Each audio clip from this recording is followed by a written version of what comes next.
মাত্র এই কয়েকটি লক্ষণ দেখলে আপনি বুঝবেন আপনার শরীরে ডায়াবেটিস আছে বা আপনার ডায়াবেটিস হওয়ার চরম সম্ভাবনা রয়েছে। সারাদিন আপনার প্রচুর পরিমাণে তৃষ্ণা লাগা, বারবার পানি খাওয়ার পরেও তৃষ্ণার্তভাব না যাওয়া, বারবার প্রস্রাব হওয়া, সাধারণের তুলনায় অনেক বেশি ক্ষুধা বেড়ে গেলে, সবসময় ক্লান্ত লাগা বা দুর্বল বোধ করা, ওজন হঠাৎ করে কমে গেলে বা বেড়ে গেলে, চোখে হঠাৎ ঝাপসা বা অস্পষ্ট দেখলে, বা আপনার শরীরে কোথাও কেটে গেলে বা ক্ষত তৈরি হলে সেটা সারতে সময় লাগা। এই কয়টা লক্ষণের মধ্যে যদি আপনার 2 থেকে 3টা লক্ষণও থাকে তাহলে আর ঘরে বসে ভাববেন না, ডক্টরের কাছে গিয়ে রক্ত পরীক্ষা করুন।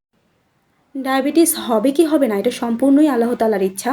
তারপরেও আমাদের উচিত আমাদের শরীরের যত্ন নেওয়া, কম চিনি ও কম তেল চর্বি খাওয়া, নিয়মিত হালকা ব্যায়াম ও হাঁটাহাঁটি করা, পর্যাপ্ত পানি পান করা।